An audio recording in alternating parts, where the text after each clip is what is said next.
we're getting together to have a discussion about the role of our various organizations and professionals across the buildings value chain in accelerating decarbonization. I don't think I've ever seen such a dynamic change as we are seeing now and for the next 10 to 20 years. I think this is a fantastic time to be in this industry, to be starting in this industry, to get people into this industry, because we can make a difference. And what's interesting is that halfway through the project, one of the major donors said, I don't want to be part of this project, and they had just committed $50 million to it, unless it's all electric. And that completely changed the conversation. So at this point, the message is clear. We have to decarbonize the building sector by 2050. That means all new buildings.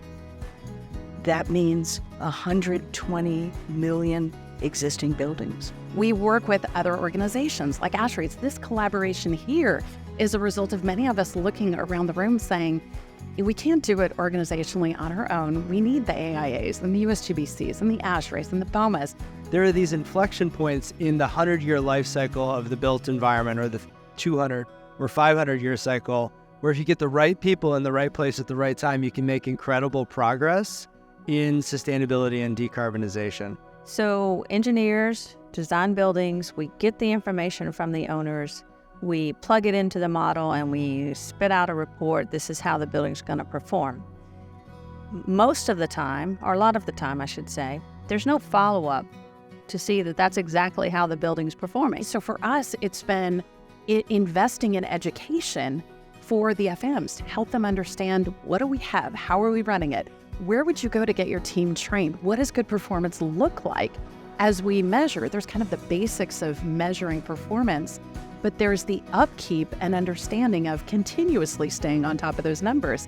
The big carbon moves, getting off fossil fuel, reducing peak heating and cooling loads, clean power, being able to move your peak loads, they don't require predictions. They're things you do.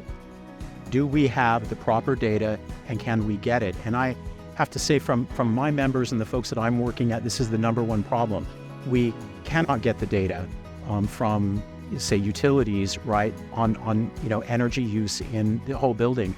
And it's a real problem for us. To build on that, to the question of how accurate you have to be, really frickin' accurate.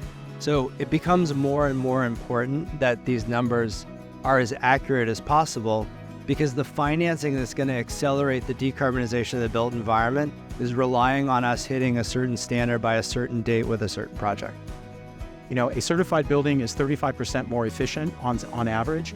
That, not only that, but more important, that it has about a 13.5% decrease in vacancy rates, an 8% increase in rentals, and then the asset itself is more valuable when you go to sell it. It's critically important that we advocate on behalf of our members, and we put it in our code of ethics that all of our members must have that sustainability conversation. The sustainability is large, and we're not telling them that they have to have the carbon conversation, but it's a start.